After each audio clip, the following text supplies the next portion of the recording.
ഞാനേ കണ്ടുള്ളൂ. ഞാൻ മാത്രമേ കണ്ടിട്ടുള്ളൂ.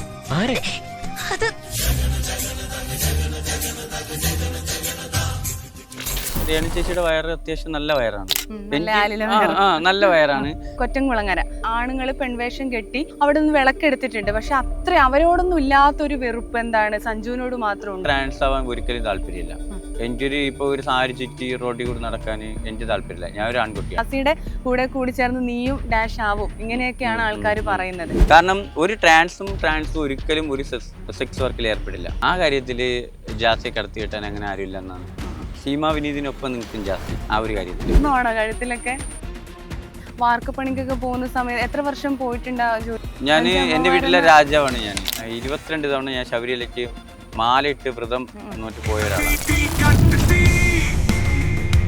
കൊറ്റംകുളങ്ങര ആണുങ്ങൾ പെൺവേഷം കെട്ടി അവിടെ നിന്ന് വിളക്കെടുത്തിട്ടുണ്ട്. പക്ഷെ അത്ര അവരോടൊന്നും ഇല്ലാത്തൊരു വെറുപ്പ് എന്താണ് സഞ്ജുവിനോട് മാത്രം ഉണ്ടായത്? അതാണ് എനിക്ക് മനസ്സിലാകാത്തത്. എന്നോട് മാത്രം അന്നത്തെ ട്രോളിൽ ഫുള്ള് ഞാനായിരുന്നു. അപ്പൊ എനിക്ക് മനസ്സിലാത്തൊരു കാര്യം, മറ്റുള്ളവരോടൊന്നും തോന്നാത്തൊരു പ്രശ്നം എന്നോട് എന്തിനാണ്. കാരണം അത്രയ്ക്ക് ഞാൻ ഇതിനു വേണ്ടിയാണ് ദുബായിൽ നിന്ന് വന്നത് തന്നെ.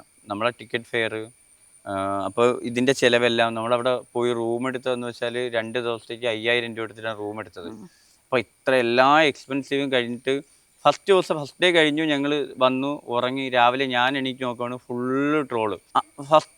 ആദ്യമായിട്ട് എനിക്ക് ഒരു വിഷമം തോന്നിയൊരു സമയം എന്ന് പറഞ്ഞാൽ ഈ സമയത്തായിരുന്നു. അവിടെ പിറ്റേന്ന് ജാസിയോട് ഞാൻ പറഞ്ഞു, അപ്പോൾ 2 ദിവസത്തേക്ക് വേണ്ടിയാണ് നമ്മൾ പോയത്. അപ്പോൾ ഞാൻ പറഞ്ഞില്ല ജാസി, ഞാൻ ഇന്ന് വരുന്നില്ല, എന്തായിരുന്നാലും എനിക്ക് പറ്റില്ല, ആകെ മൂഡ് ഓഫ് ആയി. അപ്പോൾ പിറ്റേന്ന് ഇടാൻ വേണ്ടി ഞങ്ങൾ വേറെ ഡ്രസ്സ്, ഭയങ്കര ഹെവി ആയിട്ടുള്ള ഡ്രസ്സൊക്കെയാണ് കൊണ്ടുപോയത് ഇടാനായിട്ട്. നമ്മളൊരു കാര്യം ചെയ്യുമ്പോൾ 100% ആത്മാർത്ഥതയോടെ ചെയ്യണമെന്നാണ് എൻ്റെ ഒരു. അപ്പോൾ പിന്നീട് കൊല്ലത്ത് തന്നെ പോയിട്ട് സാധാ ഒരു ഡ്രസ്സ് എടുത്തിട്ട് അന്ന് പോയതിന് വേണ്ടി പങ്കെടുക്കുകയായിരുന്നു അന്ന്. അപ്പൊ ആ ഡ്രസ്സ് ഇട്ടില്ല? ആ ഡ്രസ്സ് തിരിച്ച് വീട്ടിൽ കൊണ്ടുപോയി. അതെന്ന് വെച്ചാൽ അത്രയും വിഷമം കൊണ്ടാണോ? വിഷമം കൊണ്ട്. കാരണം നമ്മൾ പക്കയായിട്ട് ഒരു വിശ്വാസത്തിന്റെ പേരിൽ ഇപ്പം എൻ്റെ ഒരു ട്രാൻസ് ആവാൻ ഒരിക്കലും താല്പര്യമില്ല. ഇപ്പോൾ ഒരു സാരി ചുറ്റി റോഡിൽ കൂടി നടക്കാൻ എനിക്ക് താല്പര്യമില്ല. ഞാൻ ഒരു ആൺകുട്ടിയാണ്. അത് എനിക്കും 100% എനിക്ക് പക്കയായിട്ട് അറിയുന്നില്ല, ഞാനൊരു ആൺകുട്ടിയാണ്. അപ്പോൾ നമ്മളൊരു വിശ്വാസത്തിന്റെ, എൻ്റെ കൂടെ ദുബായിൽ നിന്ന് തന്നെ വേറെയും കുറേ ഫ്രണ്ട്സ് വന്നിട്ടുണ്ടായിരുന്നു. അപ്പോൾ നമ്മൾ അത്രയും വിശ്വാസത്തോടെ ചെയ്തൊരു കാര്യം അത് നെഗറ്റീവായിട്ട് എടുത്തിട്ട് അത്രയും ട്രോള് കാര്യം. എനിക്ക് തന്നെ അന്നും ഒരുപാട് മരം കുത്തി എന്നുകൊണ്ട് ആ പാട്ട് അതൊക്കെ കണ്ടപ്പോൾ ശരിക്കും വിഷമായി. പെൺകുട്ടിയായിട്ട് ഭയങ്കര ഭംഗിയുണ്ടായിരുന്നു കാണാനായിട്ട്. ആ നീല സാരിയിലൊക്കെ നല്ല രസമുണ്ടായിരുന്നു കാണാൻ. അത് കുറേ ഒരു മെസ്സേജ് അയച്ചിട്ടുണ്ടായിരുന്നു എനിക്ക്, കൊള്ളാന്നൊക്കെ പറഞ്ഞിട്ട്. പക്ഷെ എന്നാലും കൊറ്റംകുളങ്ങര ആദ്യമായിട്ടാണോ വിളക്കെടുക്കുന്നത്? ആദ്യമായിട്ട്. ഞാൻ കഴിഞ്ഞ വർഷം വരണമെന്ന് വിചാരിച്ചിട്ടുണ്ട്. ഞാൻ മനസ്സിലൊരു കാര്യം ഇങ്ങനെ വിചാരിച്ചിട്ടുണ്ട്, അത് നടക്കണമെന്ന് വിചാരിച്ചിട്ടാണ് വന്നിട്ടുള്ളത്.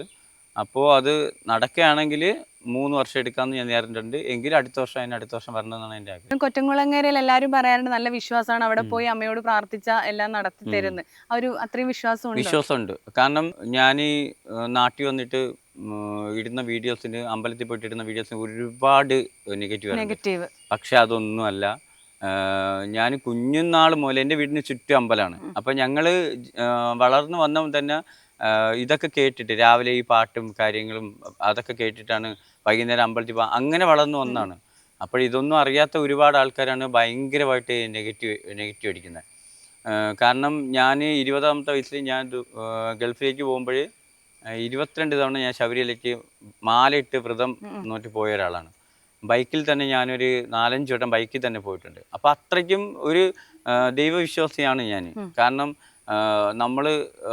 ഞങ്ങളുടെ ഒരു അമ്പലമുണ്ട്, കാട്ടുനട ശ്രീ ഭദ്രകാളി ദേവി ക്ഷേത്രം. അതെന്ന് പറഞ്ഞാൽ എനിക്ക് അത്രയ്ക്ക് ഭയങ്കര വിശ്വാസമുള്ളൊരു, അവിടെ പോയിട്ട് വന്നാൽ തന്നെ ഒരു കാര്യം, കാട്ടുനട ശ്രീ ഭദ്രകാളി നട. അപ്പോൾ അവിടെ പോയിട്ട് വന്നാൽ തന്നെ നമ്മളൊരു കാര്യം വിചാരിച്ചാൽ ദേവി നടത്തി തരുമെന്ന് എനിക്ക് ഭയങ്കര ഒരു വിശ്വാസമുള്ളതാണ്. അതുകൊണ്ട് 4 വീഡിയോസ് ഇടാൻ വേണ്ടിയോ ഒന്നുമല്ല, നിങ്ങളെല്ലാവരും കേൾക്കണം. 4 വീഡിയോസ് ഇടാൻ വേണ്ടിയോ റീച്ച് കിട്ടാൻ വേണ്ടിയോ അതിനൊന്നും വേണ്ടിയൊന്നുമല്ല.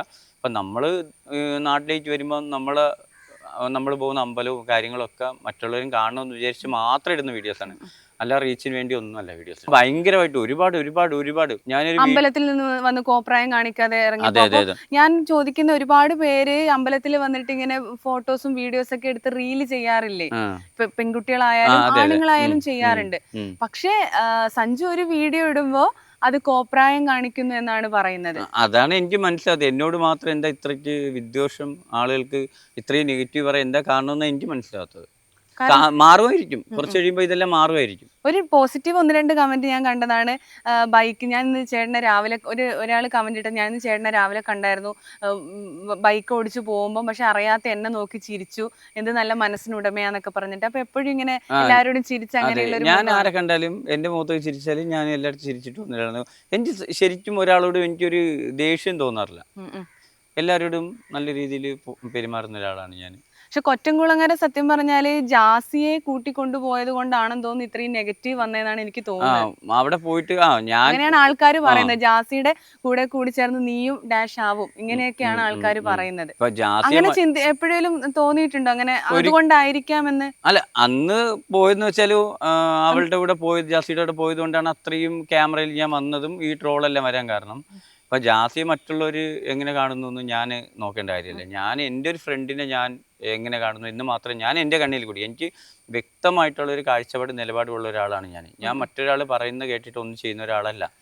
അങ്ങനെയാണെങ്കിൽ ഞാനൊക്കെ ഈ സോഷ്യൽ മീഡിയയിൽ നിൽക്കേണ്ട ആവശ്യമില്ല. ഞാൻ എൻ്റെ ഇഷ്ടം, എൻ്റെ ലൈഫ് എന്താണോ, നമ്മുടെയൊക്കെ ചെറിയൊരു ലൈഫല്ലേ, അത് നമുക്ക് ഹാപ്പിനെസ് കിട്ടുന്ന കാര്യങ്ങൾ നമ്മൾ ചെയ്യുക എന്ന് മാത്രമേ എനിക്ക് പറയുള്ളൂ. കമ്മ്യൂണിറ്റിയിൽ നിന്നുള്ള ഒരുപാട് ആൾക്കാർ തന്നെ പറഞ്ഞിരുന്നു അവിടെ പോയിട്ട് കുറച്ച് പേര് ഷോ ഓഫ് കാണിക്കാനായിട്ട് പോയി എന്നൊക്കെ. ജാസി ആണല്ല പെണ്ണായിട്ട് മാറി എന്നാണ് പറയുന്നത്, അതുകൊണ്ട് വിളക്കെടുക്കാൻ പറ്റില്ല. ജാസി വിളക്കെടുത്തിട്ടില്ല. ഈ ട്രാൻസിൻ്റെ ഇടയിൽ അവർ തന്നെ തമ്മിൽ ചെളിവാരി അറിയുന്നൊരവസ്ഥയാണ് ഇപ്പോൾ വരുന്നത് അല്ലേ. കാരണം ഈ ഒരു കമ്മ്യൂണിറ്റിയെ മുന്നോട്ട് കൊണ്ടുവരേണ്ടി ഒരുപാട് കഷ്ടപ്പെട്ട ആളുകളുണ്ട്. എന്നിട്ടാണ് അവർക്കൊരു ഐഡൻറ്റിറ്റി ഒക്കെ കിട്ടിയത്. അത് അവർ തന്നെ പരസ്പരം അങ്ങോട്ടും ഇങ്ങോട്ടും ഓരോ കാരണങ്ങൾ കൊണ്ട് പരസ്പരം ചെളിവാരി എറിഞ്ഞുകൊണ്ടിരിക്കുകയാണ്. അത് പറയുള്ളത് എല്ലാവരും ഹാപ്പി ആയിട്ടിരിക്കുക, അതാണ് ഞാൻ പറയുള്ളത്. ഇപ്പം ട്രാൻസ്ജെൻഡർ കമ്മ്യൂണിറ്റിയുടെ കാര്യം പറയുകയാണെങ്കിൽ ഇപ്പം സീമ വിനീത് കഴിഞ്ഞ ദിവസം ഒരു പോസ്റ്റ് ഇട്ടിട്ടുണ്ടായിരുന്നു. കരഞ്ഞുകൊണ്ടാണ് ആ പോസ്റ്റ് ഇട്ടത്. കല്യാണം കഴിഞ്ഞ് കുട്ടികളായവർ പിന്നീട് ട്രാൻസ്ജെൻഡറായി വരുന്നത്, കമ്മ്യൂണിറ്റിയിൽ വരുന്നത് എനിക്ക് ഒരിക്കലും യോജിക്കാൻ പറ്റില്ല. അപ്പോൾ അവർ ഒരുപാട് പേര് ഭീഷണിപ്പെടുത്തുകയൊക്കെ ചെയ്തു. അവർ കരഞ്ഞുകൊണ്ട് ലൈവിൽ വന്നു. ശരിക്കും അവർ പറഞ്ഞത് സത്യമല്ലേ? കല്യാണം കഴിഞ്ഞ് കുട്ടിയുള്ള ഒരാൾ അങ്ങനെ ഈ ട്രാൻസ് വുമൻസ് ഒക്കെ ആവാൻ പാടുണ്ടോ? ഞാൻ പറഞ്ഞതല്ല. ഈ സീമ വിനീത് എന്ന വ്യക്തി നല്ല കുക്കിംഗ്, നല്ല പാചകമാണ്. ചെമ്മീനൊക്കെ വറുക്കുന്നത് നല്ല ഭയങ്കര ഭംഗിയാണ് കാണാനും കഴിക്കാനും. പക്ഷെ അവർ പറഞ്ഞ ആ ഒരു വാക്ക് അത് എനിക്ക് ഉൾക്കൊള്ളാൻ കഴിയുന്നില്ല. കാരണം ഇപ്പോഴല്ലേ ഇവർക്കൊരു ഐഡൻറ്റിറ്റി ഒക്കെ, ഇപ്പോഴൊരു 4-5 വർഷത്തിനുള്ളിലല്ലേ അവർക്കൊരു ഐഡൻറ്റിറ്റി കിട്ടിയതും അവരുടെ ഉള്ളിലുള്ള ഒരു ഇത് പുറത്തു കൊണ്ടുവരാൻ വേണ്ടിയും സർജറിയും കാര്യങ്ങളൊക്കെ ഇപ്പോഴാണ്. അപ്പോൾ ഇതിന് മുന്നേ ഒരു കാലം ഉണ്ടായിരുന്നു. അപ്പോൾ ഈ സ്ത്രൈണത, ഈ ഹോർമോണിൻ്റെ ചേഞ്ചൊക്കെ ഒരുപാട് കാലം മുന്നേ ഉണ്ട്. പുറത്ത് റിവീൽ ചെയ്യാൻ പറ്റാതെ ഉള്ളിലടക്കി ഇരുന്ന ട്രാൻസുകളാണ് ഇവരെല്ലാവരും. അപ്പോൾ ആ സമയത്ത് ഇവർക്ക് വീട്ടുകാരുടെ നിർബന്ധപ്രകാരമോ നാട്ടുകാർക്ക് വേണ്ടിയോ ഒക്കെ കല്യാണം കഴിച്ച് കുഞ്ഞുങ്ങളാവേണ്ട അവസ്ഥ ഉണ്ടായിട്ടുണ്ട്. അതൊരു തെറ്റല്ല, അത് അവരുടെ ഒരു നിസ്സഹായാവസ്ഥയാണ്. ഇപ്പൊ സീമ വിനീത് എന്ന വ്യക്തിക്ക് തുറന്നു പറയാൻ പറ്റാത്ത സാഹചര്യമാണ് സത്യം. അവർക്ക് ഇപ്പൊ അതിന്ന് പുറത്തു വരേണ്ട ഒരു സാഹചര്യം ഉണ്ടായി, അവർ വന്നു. അപ്പൊ സീമ വിനീത് ആ പറഞ്ഞൊരു ന്യായം എന്ന് വെച്ചാൽ അത് 100% തെറ്റാണെന്നാണ് എനിക്ക് പറയാനുള്ളത്. സീമ വിനീത് എന്ന വ്യക്തിയോട് എനിക്ക് ദേഷ്യ വൈരാഗ്യം ഒന്നുമില്ല. എനിക്ക് പേഴ്സണലി അറിയത്തില്ല, ഞാൻ ഫോളോ ചെയ്തിട്ടില്ല. പക്ഷേ ഒരു സോഷ്യൽ മീഡിയ യൂസ് ചെയ്യുന്ന ആളെന്ന നിലയ്ക്ക് അത് കണ്ടപ്പോഴേ എനിക്ക് തോന്നിയൊരു അഭിപ്രായമാണ്. അത്രേ ഉള്ളൂ. കാരണം അന്ന് പറഞ്ഞതെന്ന് വെച്ചാൽ സീമ വിനീത് ആരാണെന്നൊന്നും പറഞ്ഞില്ല. പക്ഷെ ഒരുപാട് ട്രാൻസ്ജെൻഡേഴ്സിന്റെ ഇന്റർവ്യൂസ് ഇപ്പൊ വന്നു. അതിലിപ്പം അങ്ങനെ ആരോപിതയായിട്ടുള്ള ആള് അമയ പ്രസാദ് ആണെന്നാണ്. അമയ പ്രസാദിന്റെ ഒരു ഇന്റർവ്യൂ വന്നിട്ടുണ്ട്.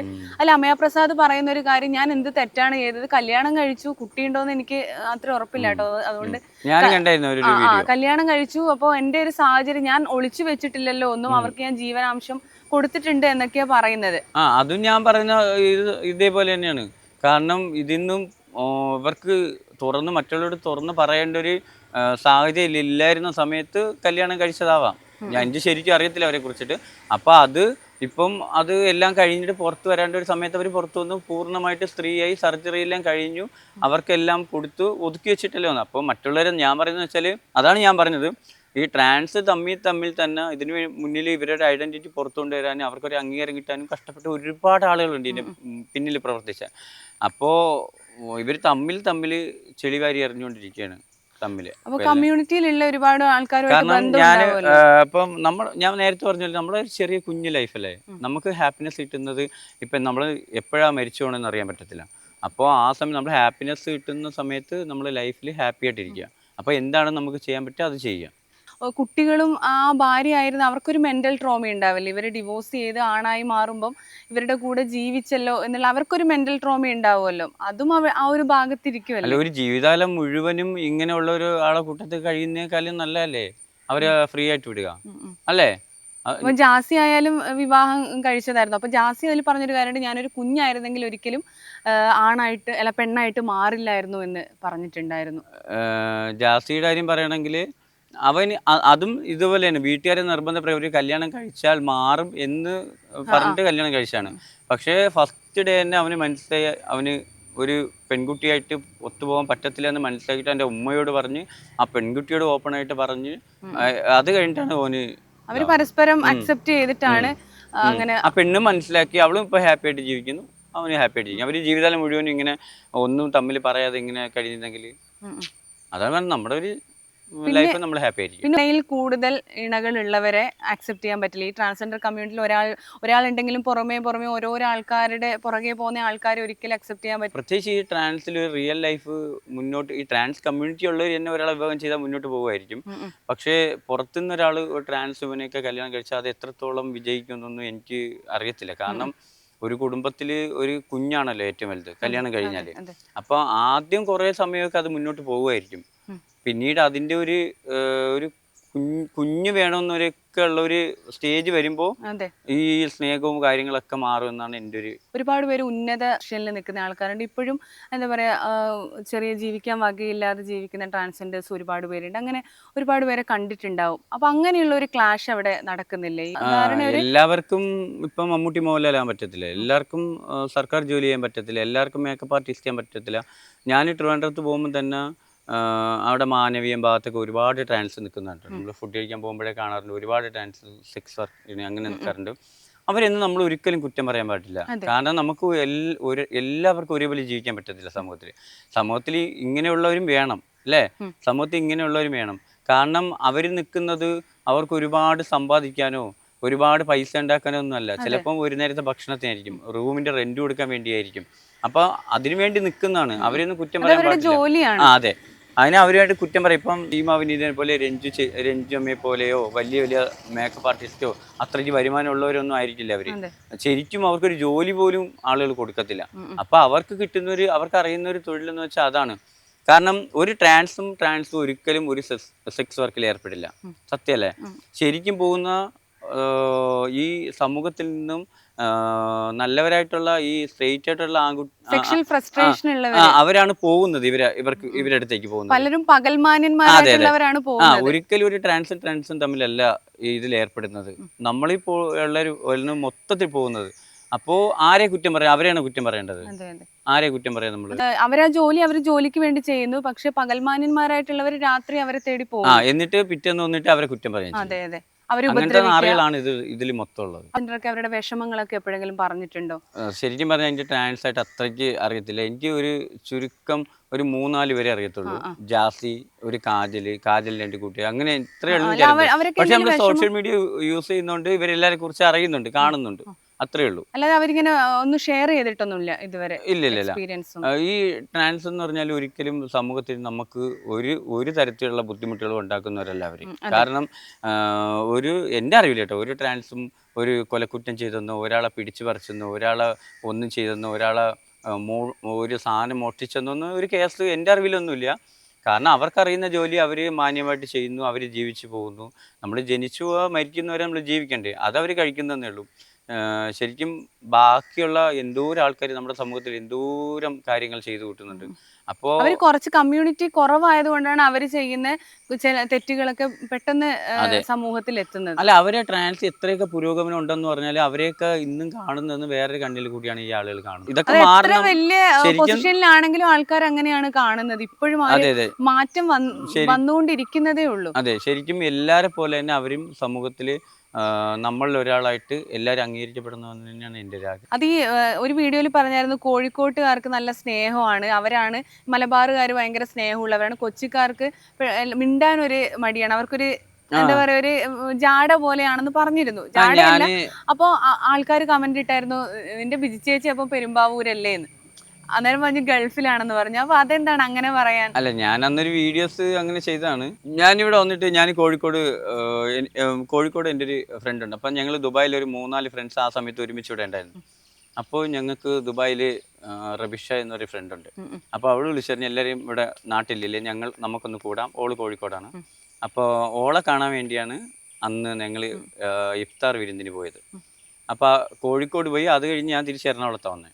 അപ്പോൾ എറണാകുളം ഫസ്റ്റ് ടൈമാണ് ഞാൻ വരുന്നത്.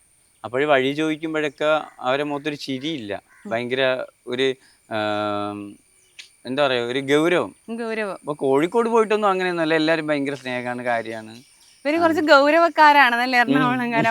അപ്പോൾ കൂടുതൽ കോഴിക്കോട് അങ്ങോട്ടാണ് ഇഷ്ടം ആൾക്കാർ സ്നേഹം? അങ്ങനെ എല്ലാവരും ഒരേപോലെയാണ്. ഞാൻ വീഡിയോസ് ചെയ്തു. അത് ശരിയാണ്, ഇവരുടെ എല്ലാവരും തിരക്ക് കൂടുതലുള്ള ആൾക്കാരാണല്ലോ. ശരിക്കും ബിജി ചേച്ചിയും നിങ്ങൾ തമ്മിൽ ഇങ്ങനെ ഒരുമിച്ചിരുന്ന് കമന്റ് ഒക്കെ വായിച്ച് ചിരിക്കാറുണ്ടോ? ബിജി ചേച്ചി എന്താ ഉപദേശിക്കാറ്? അപ്പോ ചേച്ചി അങ്ങനെ അതൊന്നും, കാരണം അവർക്ക് തന്നെ ഒരുപാട്, അവര് സോഷ്യൽ മീഡിയ ഫുള്ള് ഓപ്പൺ ആയിട്ട് പറയുന്ന ഒരാളാണ്.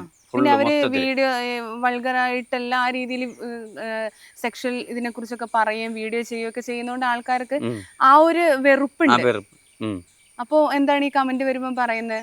ഞങ്ങൾ ഒരുമിച്ച്, ഞാൻ അതാണ് പറഞ്ഞത്, ഞങ്ങൾ ഒരുമിച്ചിരുന്ന് സംസാരിക്കുമ്പോൾ ഞങ്ങൾ ഇതൊന്നും അല്ല സംസാരിക്കും. ഞങ്ങൾ വേറെ പല കാര്യങ്ങളും സംസാരിക്കും. ഇപ്പം അത് ജാസി ആണെങ്കിലും നമ്മുടെ ഫ്രണ്ട്സൊക്കെ കൂടി നമ്മൾ വേറെ കാര്യങ്ങളൊക്കെ സംസാരിക്കുക. സോഷ്യൽ മീഡിയ ഒന്നും ഞങ്ങൾ അവിടെ ഉപയോഗിക്കാറില്ല. അതൊക്കെ ഇങ്ങനെ ഒരു നിൽക്കുന്നുണ്ട്, ഒരു കണ്ടിന്യൂ ചെയ്ത് ഇങ്ങനെ പോകുന്നേ ഉള്ളൂ. അപ്പോൾ ശരിക്കും പറഞ്ഞാൽ ജാസിയുടെ കാര്യം പറഞ്ഞാൽ ജാസി നല്ല ഫുഡൊക്കെ ഉണ്ടാക്കി തന്നിട്ടുണ്ടല്ലേ? ഭയങ്കര ആ കാര്യത്തിൽ ജാസിയെ കടത്തി കിട്ടാൻ അങ്ങനെ ആരുമില്ല എന്നാണ്. സീമ വിനീതിനൊപ്പം നിൽക്കും ജാസി ആ ഒരു കാര്യത്തിൽ. ഭയങ്കര ടേസ്റ്റാണ് ഫുഡ് ഉണ്ടാക്കുന്നത്. അപ്പോൾ ആഷിയായിട്ടുള്ള സൗഹൃദം എങ്ങനെയാണ്? ആഷി നല്ല ആഷി നമ്മളെപ്പോഴും വിളിക്കും അവൻ്റെ വീട്ടിലേക്ക്. വായോ 2 ദിവസം ഇവിടെ നിന്നിട്ട് പോകാൻ. ഇന്നലെ ഞാനിവിടെ വരുന്നെന്ന് പറയുമ്പോൾ തന്നെ കുറേ വിളിച്ചു തന്നെ, വരുന്നില്ല. അവന് ഇഷ്ടമാണ്. അവന് അവിടെ നമ്മളൊക്കെ പോകുന്നതും സംസാരിക്കുന്നതും നിൽക്കുന്നതൊക്കെ ഭയങ്കര ഇഷ്ടമാണ്. അമ്പലത്തിൽ നിന്ന് നടന്നു വരുന്നൊരു വീഡിയോ ഇല്ലേ, കുറിയൊക്കെ തൊട്ടിട്ട്? ഇത് നല്ല ഇത് മില്യനായിരുന്നു. ഇത് അതിന്റെ ഷെയർ തന്നെ 100. ഭയങ്കര ലുക്കായിരുന്നു അത് പത്മനാഭന്റെ മണ്ണിലല്ലേ, നല്ല മുണ്ടൊക്കെ എടുത്ത്. അത് 3 അമ്പലമാണ് ഞങ്ങളുടെ. പത്മനാഭ സ്വാമി ക്ഷേത്രം, ഞങ്ങളുടെ കാട്ടുനട ശ്രീ ഭദ്രകാളി ദേവി, അവിടുത്തെ ഉത്സവമാണ് അതിൻ്റെത്. പിന്നെ രാമപുരം. പിന്നെ ഒരു നാട്ടിൽ വന്നാലും മാക്സിമം ഞാൻ അമ്പലത്തില കൂടുതൽ പോകാറുള്ളത്. എല്ലാ അമ്പലത്തിലും പോകാറുണ്ട്. പിന്നെ ഈ ഒരു വൈറ്റ് ഷർട്ട് ഇട്ടിട്ട് ഇത് നല്ലൊരു ഭയങ്കര ലുക്കായിരുന്നു. ആക്ടിങ് ഒക്കെ ഇഷ്ടമാണോ? ഇത് എന്റെ അനുജന്റെ പെണ്ണ് കാണാൻ ചടങ്ങ് ഞങ്ങൾ പോയി അവിടെ നിന്ന് എടുത്ത വീഡിയോ ആണ്. എന്റെ പെങ്ങളെടുത്ത് തന്ന വീഡിയോ ആണ് അത്. എല്ലാം നല്ല വീഡിയോസ് ആണ്. ഒരുപാട് നെഗറ്റീവ് ഒക്കെ ഉണ്ട്. എന്നാൽ കൂടി ഒരു പ്രവാസിയാണ്. പ്രവാസ ജീവിതത്തെ കുറിച്ചൊന്ന് പറയുകയാണെങ്കിൽ ഭയങ്കര കഷ്ടപ്പാടുള്ള ലൈഫാണ് പ്രവാസി. പക്ഷേ ഞാൻ ഒരുപാട് കഷ്ടപ്പെട്ടിട്ടുണ്ട്. പക്ഷെ ഇപ്പൊ അത്ര കഷ്ടപ്പാടൊന്നുമില്ല. ഇപ്പൊ ഹാപ്പിയാണ്. കാരണം ഇനിയിപ്പോൾ പോയാൽ ഞാൻ സ്വന്തമായിട്ട് അവിടെ ഡ്രൈവിംഗ് ആണ് ചെയ്യുന്നത്. അപ്പോൾ ഇനി അത് കണ്ടിന്യൂ ചെയ്യണം എന്നാണ് ആഗ്രഹം. ഒരു 5 വർഷം കൂടി കഴിഞ്ഞാൽ നാട്ടിൽ സെറ്റിൽ ആവണമെന്നാണ് എൻ്റെ ആഗ്രഹം. ഒരു വീട് വെക്കണം. ഒരു വീടാണ് എയിം. അത് വെച്ചിട്ട് ഇപ്പോൾ സ്ഥലത്തിനൊക്കെ അഡ്വാൻസ് കൊടുത്ത് അങ്ങനെ നിൽക്കുകയാണ്. അപ്പോൾ ഒരു വീട് വെക്കണം. ഈ 5 വർഷത്തുള്ള ഒരു വീട് വെച്ചിട്ട് നാട്ടിൽ വന്ന് നിൽക്കണമെന്നാണ് എൻ്റെ ഒരു ആഗ്രഹം. നാട്ടിൽ വന്നിട്ടും വണ്ടി ഓടിക്കണം എന്നാണോ, അല്ല വേറെ എന്തെങ്കിലും ജോലിക്ക്? എനിക്കങ്ങനെ ജോലിക്ക് പോകുന്നതിനൊന്നും ഒരു പ്രശ്നമുള്ള ഒരാളൊന്നുമല്ല. ഇപ്പം നമ്മൾ ദുബായിൽ ജീവിച്ചാണ്, നാട്ടിൽ വന്നിട്ട് ജോലിക്ക് പോകണം അങ്ങനെയൊന്നുമില്ല. ഞാൻ ഇപ്പം നാട്ടിൽ പോയിട്ടും അതിൻ്റെ വീഡിയോസ് പോസ്റ്റ് ചെയ്യാത്ത തന്നെ ഇനി വിചാരിക്കും അത് റീച്ചിന് വേണ്ടി വീഡിയോസ് പോസ്റ്റ് ചെയ്യാത്ത എന്നാണ് പറയും. ഞാൻ കെട്ടിട പണിക്ക് പോയിട്ടുണ്ട്. ഇപ്പോൾ വന്നിട്ട് തന്നെ വീട്ടിനടുത്ത് തന്നെ പെയിൻറ്റിൻ്റെ പണിക്ക് പോയിട്ടുണ്ട്. അങ്ങനെ എന്ത് ജോലിക്ക് പോകാനും എനിക്കങ്ങനെ ഇഷ്ടക്കുറവൊന്നുമില്ല. എല്ലാ ജോലിക്കും പോകും ഞാൻ. ഏത് ജോലിക്കായാലും ഗൾഫിൽ നിന്ന് നാട്ടിൽ വന്നാലും ഇൻസ്റ്റാഗ്രാമിൽ എത്ര വലിയ റീച്ച് ആയാലും സാധാരണ കൂലിപ്പണിയായാലും ചെയ്യാൻ ഇഷ്ടമാണ്. 100%. കാരണം കൂലിപ്പണി ചെയ്തിട്ടും ഒരുപാട് കുടുംബങ്ങൾ കഴിയുന്നുണ്ട്, ഒരുപാട് മക്കൾ പഠിക്കുന്നുണ്ട്, ഒരുപാട്. അതുകൊണ്ട് എല്ലാ പണിക്കും അതിൻ്റെതായൊരു, ദുബായിൽ പോയാലും നമ്മൾ വേറെ ലൈഫ്, അവിടെ വേറെ ആള്, നാട്ടിൽ വന്നാലും നമ്മൾ സാധാ ആള്, അത്രേ ഉള്ളൂ. എല്ലാവരും ഈ ലുക്കിനെ കുറിച്ച് എപ്പോഴും എന്താ പറയാറ്, നല്ല ഇതൊക്കെ സ്വർണ്ണമാണോ കഴുത്തിലൊക്കെ? കഷ്ടപ്പെട്ടുണ്ടാക്കിയാണ്. ഈ ലോക്കറ്റിനെ കുറിച്ചിട്ട് ഇപ്പൊ ഒരുപാട് കമന്റ് വരാറുണ്ട്, വേടന്റെ പുലിപ്പല്ലാണോ എന്നൊക്കെ വിചാരിച്ചിട്ട്. അത് സിംഹം അല്ലേ? അത് ഒറിജിനൽ പണിയിപ്പിച്ചെടുത്താണ്. നരസിംഹമൂർത്തിയാണ്. നരസിംഹമൂർത്തിയുടെ ഭക്തനാണോ? അങ്ങനെയല്ല, ഇത് കണ്ടപ്പോ എനിക്ക് ഇഷ്ടമായിട്ട് അങ്ങനെ എടുത്താണ്. എല്ലാരും ഈ മുടിയെ ഭയങ്കരമായിട്ട് നെഗറ്റീവ് പറയുന്നവരുണ്ട്, പോസിറ്റീവ് പറയുന്നവരുണ്ട്. ഈ ഒരു ഹെയർ സ്റ്റൈൽ എങ്ങനെ മെയിൻറ്റെയിൻ ചെയ്യുന്നത്? അതിപ്പോ ഒരു 3 വർഷമായിട്ട് ഞാൻ ഇങ്ങനെ ഇത് തന്നെ മെയിൻറ്റെയിൻ ചെയ്ത് ഒരുപാട് നെഗറ്റീവ് ബാഡ് കമന്റ് ഒക്കെ വരാറുണ്ട്. എങ്കിലും ഇതാണ് എൻ്റെ ഒരു ഐഡന്റിറ്റി ഇൻസ്റ്റയിലൊക്കെ. ഈ അത് കളറിങ്ങില് വേറെ കളറൊന്നും ഇതുവരെ ചെയ്യാറുണ്ട്, ഇഷ്ടംപോലെ കളർ മാറ്റി ചെയ്യാറുണ്ട്. അധികം സീസൺ അനുസരിച്ച് സീസൺ അനുസരിച്ച് കളർ മാറ്റി. ഇനി ഏത് കളർ അടിക്കാൻ പോകുന്നത്? അടുത്ത എന്തെങ്കിലും ഇഷ്ടപ്പെട്ട ഒരു കളർ. അപ്പോൾ എത്ര വരെ പഠിച്ചിട്ടുണ്ട്? എവിടെയായിരുന്നു വിദ്യാഭ്യാസമൊക്കെ? ഞാൻ +2 വരെ പഠിച്ചു. +2 കഴിഞ്ഞിട്ട് +2 വരെ തന്നെ പഠിച്ചിട്ടുള്ളൂ. നമ്മുടെ ട്രിവാൻഡ്രം ബാലരാമപുരത്ത് തന്നെ പഠിച്ചു. പിന്നെ പഠിക്കാൻ ആഗ്രഹം ഉണ്ടായിരുന്നു അതോ ബുദ്ധിമുട്ടായിട്ട് പോകാനാണ്? അങ്ങനെയൊന്നുമല്ല, പഠിക്കേണ്ട സാഹചര്യമൊക്കെ ഉണ്ടായിരുന്നു. അപ്പോഴത്തെ ആ ഒരു ഏജിന്റെ ഇതനുസരിച്ച് പഠിക്കാനൊന്നും പോയില്ല. അത് കഴിഞ്ഞിട്ട് വേറെ പണിക്കൊക്കെ പോയിട്ട് പിന്നെ അത് കഴിഞ്ഞിട്ടാണ് ഞാൻ ഗൾഫിലേക്ക് പോകുന്നത്. ഞാനൊരു റീല് കണ്ടിട്ടുണ്ടായിരുന്നു. അത് എനിക്ക് ഭയങ്കര ടച്ചിങ് ആയിട്ട് തോന്നി. കാരണം ഒരുപാട് കഷ്ടപ്പെട്ടിട്ടാണ് ഇവിടം വരെ വളർന്നു വന്നതെന്നുള്ളത്. എന്നുവെച്ചാൽ ഒരുപാട് വാർക്കപ്പണിക്കൊക്കെ പോയിട്ടുണ്ടെന്നൊക്കെ പറഞ്ഞ് അങ്ങനെ ഒരുപാട് കൂലിപ്പണി എടുത്ത് അങ്ങനെയാണോ വിദ്യാഭ്യാസം പഠിക്കുന്ന സമയത്ത് തന്നെ ചെയ്തിട്ടുണ്ട്? പഠിക്കുന്ന സമയത്ത് തന്നെ ഞാൻ +2 കഴിഞ്ഞിട്ട് തന്നെ ആദ്യമായിട്ട് പോയത് വാർക്കപ്പണിക്കാണ്. എന്ത് ജോലിക്കും പോകുന്നതിനൊന്നും ഒരു പ്രശ്നമില്ല. ഞാൻ ഇപ്പോഴും നാട്ടിൽ വന്നിട്ട് പെയിന്റ് പണിക്ക് പോയിട്ടുണ്ടായിരുന്നു, കെട്ടിടത്തിൻ്റെ പണിക്ക്. അങ്ങനെയൊന്നും പ്രശ്നമൊന്നുമല്ല. നാട്ടിൽ വന്ന് നിന്നാൽ നാട്ടിലെ ജീവിതം, ദുബായിൽ പോയാൽ ദുബായിലെ ജീവിതം, അത്രയേ ഉള്ളൂ. സോഷ്യൽ മീഡിയയിൽ എന്ത് വീഡിയോ ഇട്ടാലും ഈ ആയുസിൽ കേൾക്കാൻ ഇനി തെറി ബാക്കി ഉണ്ടാവില്ല എന്ന് തോന്നുന്നല്ലേ? അപ്പം അങ്ങനെ ആൾക്കാർ വിദ്വേഷം പറയുമ്പം ഇത്രയും അനുഭവിച്ച് വന്ന ഒരാളെന്ന നിലയിൽ ഒരുപാട് വിഷമം തോന്നാറുണ്ട്. കാരണം നമ്മളറിയാത്തവർ നമ്മളെക്കുറിച്ച് പറയുന്നത് നമ്മൾ മൈൻഡ് ചെയ്യേണ്ട ആവശ്യമില്ല. Never mind. ഇപ്പം നമ്മൾ അതിനേക്കാൾ അപ്പുറം ഒരുപാട് വിഷമങ്ങളിൽ കടന്നു വന്നവരല്ലേ നമ്മൾ. എനിക്കറിയാം ഞാൻ എന്തുമാത്രം സ്ട്രഗിൾ ചെയ്തിട്ടാണ് വന്നത്. അപ്പോൾ ഈ 4 കമന്റ് ഓൺലൈനിൽ ഇരുന്നിട്ട് എവിടെയോ ഇരുന്നിട്ട് 4 കമന്റ് ഇടുന്നവർ അതൊന്നും ഞാൻ മൈൻഡ് ചെയ്യാറില്ല. അതല്ല, ഈ സ്ട്രഗിൾസ് പറഞ്ഞല്ലോ. അപ്പോൾ ഈ വാർക്കപ്പണിക്കൊക്കെ പോകുന്ന സമയത്ത് എത്ര വർഷം പോയിട്ടുണ്ടാ ജോലി? ഞാനൊരു +2 കഴിഞ്ഞ് 2 വർഷത്തോളം പണിക്ക് പോയിട്ടുണ്ട്. അപ്പം നമ്മൾ നാട്ടുമ്പുറത്തൊക്കെ അങ്ങനെ പണിക്ക് പോകുന്നവരൊക്കെ ഉണ്ട്. പക്ഷെ ഇങ്ങനെയും കഠിനമായിട്ടുള്ള ജോലിയൊക്കെ അത് ഭയങ്കര വിഷമമുള്ളൊരു പണിയല്ലേ? ഭയങ്കര ഹാർഡ് വർക്കിംഗ് ആണ്. ഫാസ്റ്റിങ്ങിന് ഹാർഡ് വർക്കിംഗ് ആണ്. അല്ല ഇപ്പം അപ്പൊ ആ പണിക്ക് തന്നെ പോയി. അപ്പോഴും നമുക്ക് ആ ഒരു സമയത്ത് നമുക്ക് കുറെ ചെലവുണ്ടാവില്ല നമ്മുടേതായ. അപ്പോഴും പൈസയ്ക്ക് വേണ്ടിയിട്ട് അങ്ങനെ പോയതാണ്. ആരൊക്കെയാണ് വീട്ടിലുള്ളത്? വീട്ടില് അമ്മ, ഏട്ടന്റെ വൈഫ്, 2 കുട്ടികൾ, ഞാൻ, പിന്നെ ചെറിയച്ഛനുണ്ട്. അതാണ് ഒരു കുട്ടിയെ എന്നും കാണുന്നത് വീഡിയോയില്. ഇപ്പൊ ഗൾഫിൽ പോയി കഷ്ടപ്പെട്ടിട്ടാണോ വീടിപ്പോ നോക്കുന്നത്? ഞാൻ എന്റെ വീട് നോക്കാറുണ്ട്. എനിക്ക് 5 അമ്മമാരുണ്ട്. എല്ലാവരെയും നോക്കാറുണ്ട്. ഞാൻ എന്റെ വീട്ടിലെ രാജാവാണ്. 5 അമ്മമാരെന്ന് പറഞ്ഞാൽ അമ്മയും അമ്മയുടെ അനിയത്തിമാര് 4 പേരുണ്ട്. എല്ലാവരും അമ്മമാരെ പോലെ തന്നെയാണ്. അങ്ങനെയാണ് ട്രീറ്റ് ചെയ്യുന്നത്. അവരൊക്കെ വിവാഹം കഴിഞ്ഞ് എല്ലാവരും വിവാഹം കഴിഞ്ഞ് കുട്ടികളും കുടുംബമായിട്ടൊക്കെ കഴിയുന്നവരാണ്. എങ്കിൽ കൂടി എന്നോടും ഭയങ്കര സ്നേഹമാണ്, എനിക്കും അവരോട് ഭയങ്കര സ്നേഹമാണ്. ശരിക്കും ഞാനൊരു കുടുംബ സ്നേഹിയാണ്. അതെ, അത് കണ്ടാൽ മനസ്സിലാവും.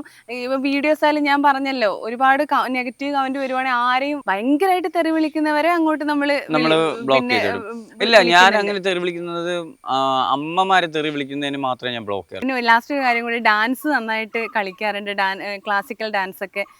അപ്പോൾ നന്നായിട്ട് ഡാൻസ് പഠിച്ചിട്ടുണ്ടോ? അതൊന്നും പഠിച്ചിട്ടൊന്നുമില്ല. ഇതിനു വേണ്ടിയൊക്കെ നമ്മൾ കണ്ടു പഠിക്കുന്നതാണ്. അതുകൊണ്ടാണ് അത്ര വലിയ ഡാൻസർ ഒന്നുമല്ല. നമ്മൾ എല്ലാം കാട്ടിക്കൂട്ടലാണ് ഒരു ഇതിന് വേണ്ടിയിട്ട്, അത്രേ ഉള്ളൂ. പഠിച്ചിട്ടൊന്നുമില്ല. പിന്നെ ഈ +2 പഠിക്കുന്ന സമയത്ത് ഞങ്ങളെ വീട്ടിൻ്റെ അടുത്തൊരു ചേട്ടൻ ഉണ്ടായിരുന്നു. അവരോട് ഡാൻസ് ഈ സിനിമാറ്റിക് കളിക്കാൻ പോയിട്ടുണ്ടായിരുന്നു. അതവിടെ വെച്ച് പിന്നെ ഗൾഫിലേക്ക് പോയപ്പോൾ അതൊക്കെ ഒന്ന് സ്റ്റോപ്പായി. പിന്നെ ഈ എൻ്റെ ശരിക്കും പറഞ്ഞാൽ എൻ്റെ ഈ കല്യാണം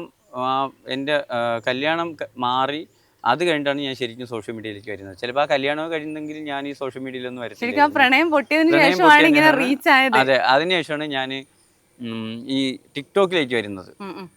ടിക്ടോക്കിലേക്ക് വന്ന് ഫസ്റ്റ് വീഡിയോ തന്നെ ഒരു ബാബർ മസ്ജിദ്, നിങ്ങൾ കണ്ടിട്ടുണ്ടോന്ന് അറിയത്തില്ല, ഭയങ്കര വിവാദമായിട്ടുള്ള വീഡിയോ ചെയ്തിട്ടുണ്ടായിരുന്നു. ബാബർ മസ്ജിദിന്റെ ഒരു വീഡിയോ ചെയ്തിട്ടുണ്ടായിരുന്നു. ബാബർ മസ്ജിദ് തകർത്തതിനെ കുറിച്ചിട്ട് വീഡിയോ ചെയ്തിട്ടുണ്ടായിരുന്നു. അപ്പൊ അത് നെഗറ്റീവ് ആയിരുന്നോ വന്നത്? അതല്ല, അത് പോസിറ്റീവാണ്. പക്ഷെ എനിക്ക് ഒരുപാട് ഭീഷണി വന്നിട്ടുണ്ടായിരുന്നു, കൊല്ലു എന്നൊക്കെ പറഞ്ഞിട്ട്. അപ്പം ഹിന്ദുക്കൾക്കെതിരെ ആയിരിക്കും സംസാരിച്ചത്? അല്ലല്ല, ഹിന്ദുക്കളെ സപ്പോർട്ട് ചെയ്താണ് സംസാരിച്ചത്. ഈ ബാബർ മസ്ജിദ് തകർത്തതിനെ കുറിച്ചിട്ട് അല്ല. നമ്മളിപ്പം ഹിന്ദു ആണെങ്കിലും ക്രിസ്ത്യൻ ആയിരുന്നെങ്കിലും മുസ്ലിം ആണെങ്കിലും നമുക്ക് എല്ലാ മതങ്ങളോടും നമ്മൾ സ്നേഹവും റെസ്പെക്റ്റും ഉള്ളവരാണ് അല്ലേ, എല്ലാം. അപ്പോഴും ഒരു ദേവാലയങ്ങളും ഇതിന്റെ മതപരമായിട്ടുള്ള ഒന്നും തകർക്കപ്പെടരുത്, എല്ലാം സംരക്ഷിക്കപ്പെടണം. കാരണം ഞാനൊരു ഹിന്ദു ആണ്, എനിക്ക് ഒരു അമ്പലം എത്രത്തോളം വലുതാണെന്ന് എനിക്കറിയാം. അതുപോലെയാണ് ഒരു മുസ്ലിമിന് അവരുടേതായ ഒരു മസ്ജിദ്. അപ്പൊ അത് ഒരിടത്തും ഒന്നും തകർക്കപ്പെടരുത്. അവരുടെ വിശ്വാസം അവർക്ക്, നമ്മുടെ വിശ്വാസം നമുക്ക്. അങ്ങനെ ഭീഷണി വന്നെന്ന് പറഞ്ഞാൽ അതെനിക്ക് അറിയത്തില്ല. ഫുള്ള് ഈ പ്രൈവറ്റ് നമ്പറിൽ നിന്നാണ് ഒരുപാട് കോൾ അപ്പോഴും വന്നത്. നാട്ടിൽ വന്നാൽ കൊല്ലും, എയർപോർട്ടിൽ ഇറക്കത്തില്ല എന്നൊക്കെ പറഞ്ഞിട്ട് ഒരുപാട്. അങ്ങനെ ഞാൻ പിന്നെ വീട്ടുകാരെയൊക്കെ നിർബന്ധിച്ച് ഒരു 6-7 മാസമൊക്കെ സോഷ്യൽ മീഡിയ ഒന്ന് ഉപയോഗിക്കാതിരുന്നിട്ടുണ്ട്. പള്ളി തകർത്തതിനെ വിമർശിച്ചിട്ടാണോ ബാബർ പറഞ്ഞത്? മസ്ജിദ് അന്ന് ബാബർ മസ്ജിദ് തകർത്തതിനെ കുറിച്ചിട്ട് വിധിയൊക്കെ വന്നത് അതിനുശേഷം ഞാനത് ശരിയല്ല എന്ന് പറഞ്ഞിട്ട് ഞാനൊരു വീഡിയോ ചെയ്തിട്ടുണ്ടായിരുന്നു. അന്ന് ഭയങ്കര വിവാദമായിരുന്നു. കുറച്ചൊന്ന് മാറി നിന്ന് പിന്നെ ഇപ്പോഴും നല്ല ആക്റ്റീവായി ടിക്ടോക്ക് ഒക്കെ ബാൻ ചെയ്തു ഇവിടെ. എന്നാലും ഇപ്പൊ ഇൻസ്റ്റാഗ്രാമില് പുലിയാണ്.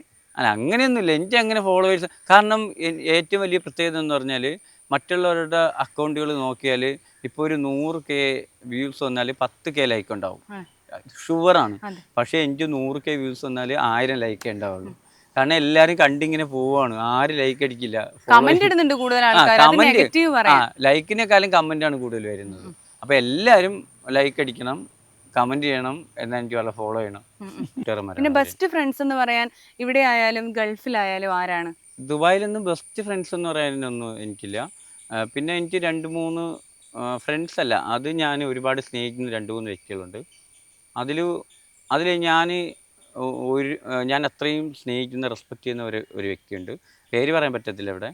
ആളാണ് കാരണം എനിക്ക് എൻ്റെ വിസയുടെയൊക്കെ ഇഷ്യൂ വന്നപ്പോഴൊക്കെ എൻ്റെ കൂടെ നിന്ന്, ഞാൻ അന്ന് വിസയ്ക്ക് പൈസ കൊടുത്ത് ഈ അജ്മാൻ എന്ന സ്ഥലത്ത്, അത് ഞാൻ തുറന്ന് പറയേണ്ടത് എനിക്കൊരു കുഴപ്പമില്ല, ഈ അജ്മാൻ അഫാഖ് എന്ന ഒരു സ്ഥാപനത്തിലേക്ക് ഞാൻ ഫസ്റ്റ് ഓൺ വിസ അടിക്കാൻ വേണ്ടി ദുബായ് ദിറംസ് ഒരു 3500 ദിറംസ് കൊടുത്തിട്ട് അവർ എന്നെ പറ്റിച്ചായിരുന്നു. പറ്റിച്ചെന്ന് പറഞ്ഞാൽ ഒരുപാട് എന്നെയായിട്ട് പറ്റിച്ചു. അങ്ങനെ ഞാൻ ജോലിക്ക് വേണ്ടി ആദ്യമായിട്ട് ജോലിക്ക് വേണ്ടി വിസിറ്റിംഗ് പോയപ്പോൾ വിസ അടിച്ചിട്ട് എൻ്റെ ലൈസൻസ് ചേഞ്ച്, എനിക്ക് ബഹ്റൈൻ ലൈസൻസ് ഉണ്ടായിരുന്നു. അപ്പോൾ ദുബായിൻ്റെ ലൈസൻസ് മാറിയിട്ട് ജോബിന് കയറാന്ന് പറഞ്ഞിട്ട് ഈ വിസ അടിക്കാൻ കൊടുത്ത പൈസ കുമാരി തേച്ചു. ഇപ്പം ഒരു വർഷം കഴിഞ്ഞിട്ടുള്ളൂ. ഈ അഫ്നാസ് എന്ന് പറഞ്ഞ ഒരു വ്യക്തി, അത് അവനെ ഒരു 4-5 വർഷമായിട്ട് എനിക്ക് പേഴ്സണലി അറിയുന്നതാണ്. എന്നിട്ടും കൂടി അവനെ പറ്റിച്ചു. വാ തുറന്ന കള്ളമേ പറയത്തുള്ളൂ. അപ്പോൾ മാക്സിമം അവൻ്റെ കയ്യിൽ ആരും കൊടുക്കാതിരിക്കുക എന്നാണ് പറയുക. കാരണം പാവപ്പെട്ടവരുടെ പൈസ പറ്റിക്കപ്പെടാതിരിക്കാൻ വേണ്ടി ഞാൻ പറഞ്ഞാണ്. അവിടെ നിന്ന് ഞാൻ അപ്പോൾ ഇവരെ ഈ കാലതാമസം കൊണ്ട് ദുബായിൽ റൂം റെൻ്റൊക്കെ അറിയാമല്ലോ, ഞാൻ ഒറ്റയ്ക്ക് സിംഗിൾ റൂമിലാണ് നിൽക്കുന്നത്. അപ്പോൾ ബാക്കിയുണ്ടായിരുന്ന പൈസ എല്ലാം ഈ റൂം റെൻറ്റിനും കാര്യങ്ങൾക്കെല്ലാം പോയിട്ട് അവസാനം ഞാൻ നാട്ടിലേക്ക്, കാരണം ഞാൻ 2 വട്ടം ദുബായ് വിസിറ്റിംഗ് പോയത്, 2 വട്ടവും നടന്നില്ല. അപ്പോൾ ഞാൻ തിരിച്ച് നാട്ടിലേക്ക് വരാൻ വേണ്ടി നിൽക്കുന്ന സമയത്ത്, ഞാൻ നാട്ടിൽ വരാൻ വേണ്ടി എല്ലാം തീരുമാനിച്ച് വീട്ടിലൊക്കെ വിളിച്ച് പറയുന്ന സമയത്ത് ഈ വ്യക്തിയാണ് എന്നെ വിളിക്കുന്നത്. ആൾ അവിടെ ബിസിനസ്സാണ്.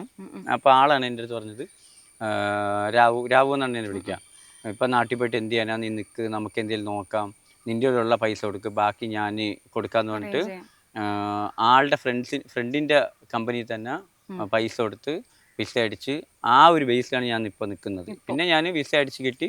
ആളോട് എനിക്ക് തീർത്താൽ തീരാത്ത കടപ്പാട്. അതുമല്ല പല കാര്യങ്ങൾക്കും ആൾ എൻ്റെ ഒരു കൂടെപ്പറപ്പിനേക്കാളും എൻ്റെ കൂടെ എല്ലാ കാര്യങ്ങൾക്കും എൻ്റെ കൂടെ നിന്നുള്ളൊരു വ്യക്തിയാണ്. കാരണം തിരിച്ചു കിട്ടാതെ നമ്മളൊരാൾ സഹായിക്കുക എന്ന് പറഞ്ഞാൽ അത് വലിയൊരു കാര്യം തന്നെയാണ്. അതാണ് പറഞ്ഞത്, ഞാൻ എന്തെന്ന് മനസ്സിലാക്കി എൻ്റെ കൂടെ നിൽക്കുന്ന ചുരുക്കം ചില ഫ്രണ്ട്സ് എനിക്കുള്ളൂ, ഒരുപാട് പേരൊന്നും എനിക്കില്ല. അപ്പോൾ ആ കൂട്ടത്തിലുള്ളതാണ്. അപ്പോൾ ആൾക്ക് പേര് പറയാത്തത് അവർക്ക് ബുദ്ധിമുട്ട്. നമ്മൾ കാരണം നാട്ടിലൊക്കെ ഇത് കാണുന്നില്ലേ, അപ്പോൾ പേര് പറഞ്ഞിട്ട് ആൾക്ക് ഫാമിലിയും കാര്യങ്ങളൊക്കെ ഉള്ളതാണ്. അപ്പോൾ അത് പറയേണ്ടതെന്ന് വെച്ചാൽ, അതേപോലെ തന്നെ വേറെയും കുറച്ച് ഫ്രണ്ട്സ് ഉണ്ട് എന്നെ ഹെൽപ്പ് ചെയ്തൊക്കെ. അപ്പോൾ എല്ലാവരോടും താങ്ക്സ് ഉണ്ട്. ഇപ്പോൾ സഞ്ജുവിനെ പോലെ എവിടെ തുറന്നാലും രേണു സുധിക്ക് നെഗറ്റീവ് മാത്രമേ ഉള്ളൂ. സോഷ്യൽ മീഡിയയിൽ അത്രയധികം നെഗറ്റീവ് ഉണ്ട്. ശരിക്കും രേണു സുധിക്ക് ഇത്രയധികം നെഗറ്റീവ് വരുന്നതിൽ എന്താണ് അഭിപ്രായം? എനിക്ക് രേണു സുധിയെ എനിക്ക് ഭയങ്കര ഇഷ്ടമാണ് കേട്ടോ ആളെ. കാരണം ഭയങ്കര ജെന്യൂനായിട്ടൊരാളാണ്. കാരണം അന്നൊരു ഫോട്ടോഷൂട്ട് ഇറങ്ങിയപ്പം ആൾക്ക് ഒരുപാട് വയർ കാണിച്ചു. ഇപ്പോൾ സോഷ്യൽ മീഡിയയിൽ ആരാ വയർ കാണിക്കാത്തത്? കാരണം രേണു ചേച്ചിയുടെ വയർ അത്യാവശ്യം നല്ല വയറാണ്, നല്ല വയറാണ്. പിന്നെ അവരെ ബോഡി ഷെയിം ചെയ്തിട്ട് പല്ലി എന്നൊക്കെ വിളിച്ചിട്ട് അത് കാണുമ്പോൾ ഭയങ്കര സങ്കടം തോന്നും. കാരണം അവർ ഇൻ്റർവ്യൂവിലൊക്കെ വന്ന് സംസാരിക്കുന്ന പക്ക ജെന്യൂനായിട്ടാണ് സംസാരിക്കുന്നത്. എനിക്ക് ഭയങ്കര ഇഷ്ടമാണ്. കാരണം ആ സുധിച്ചേട്ട ഉണ്ടായിരുന്ന സമയത്ത് അവർ പക്കയായിട്ട് അവരെ മക്കളെ നോക്കി, കുടുംബം നോക്കി, അവരെ ഭർത്താവ് നോക്കി വീട്ടിലിരുന്ന ഒരാൾ ഒരിടത്തും വരാതെ, ഒന്നിലും വരാതെ. ഇപ്പം അവർക്കും ജീവിക്കട്ടെ, അവർക്ക് ജീവിക്കാൻ വേണ്ടി ഇപ്പം എന്നും ഒരാൾ വീട്ടിനകത്ത് ഇരുന്നെന്ന് വരുമോ? അവർക്കും ചാനലുകാർ കൊടുത്താൽ എത്ര ദിവസം കൊടുക്കും? അവർക്കും ജീവിക്കണ്ടേ? അപ്പം ഞാൻ പറഞ്ഞ ഇനിയും വീഡിയോസ് ചെയ്യണം, ഇനിയും ഒരുപാട് ഇൻ്റർവ്യൂ അറ്റൻഡ് ചെയ്യണം. പക്ഷേ ഇപ്പം മാറി വരുന്നുണ്ട്, ഇപ്പോൾ പോസിറ്റീവ് ഒക്കെ വരുന്നുണ്ട്. ശരിക്കും പറഞ്ഞാൽ ഒരു വർഷം കൂടി കഴിഞ്ഞാൽ രേണു ചേച്ചി സ്റ്റാർ എല്ലാവരും പോസിറ്റീവായിട്ട് എടുക്കുള്ളൂ. പിന്നെ ഇപ്പൊ അവര് കൂടുതലും നെഗറ്റീവ് പറഞ്ഞാൽ സുധിയായിട്ട് തന്നെ വെച്ചിട്ടാണ് അവർക്ക് നെഗറ്റീവ് അടിക്കുന്നത്, അല്ലേ? കാരണം അതൊന്നും അല്ല, മരിച്ചവര് പോയി. ഇപ്പൊ ജീവിതകാലം മുഴുവനും അവരെ ഓർമ്മയിലൊന്നും നമുക്ക് ജീവിക്കാൻ പറ്റത്തില്ലല്ലോ. ഇപ്പം പോട്ടെ, അങ്ങനെ പോട്ടെ. എനിക്ക് ഇഷ്ടമാണ്, ഒരുപാട് ഇഷ്ടമാണ്. ഇപ്പൊ ബിഗ് ബോസിലൊക്കെ ഒരു ക്ഷണം വന്നു കഴിഞ്ഞാൽ പോകാൻ ഇൻട്രസ്റ്റ് ഉണ്ട്. ഇപ്പൊ ഒരുപാട് എല്ലാരും ബിഗ് ബോസ് ആണല്ലോ ആഗ്രഹിക്കുന്നത്.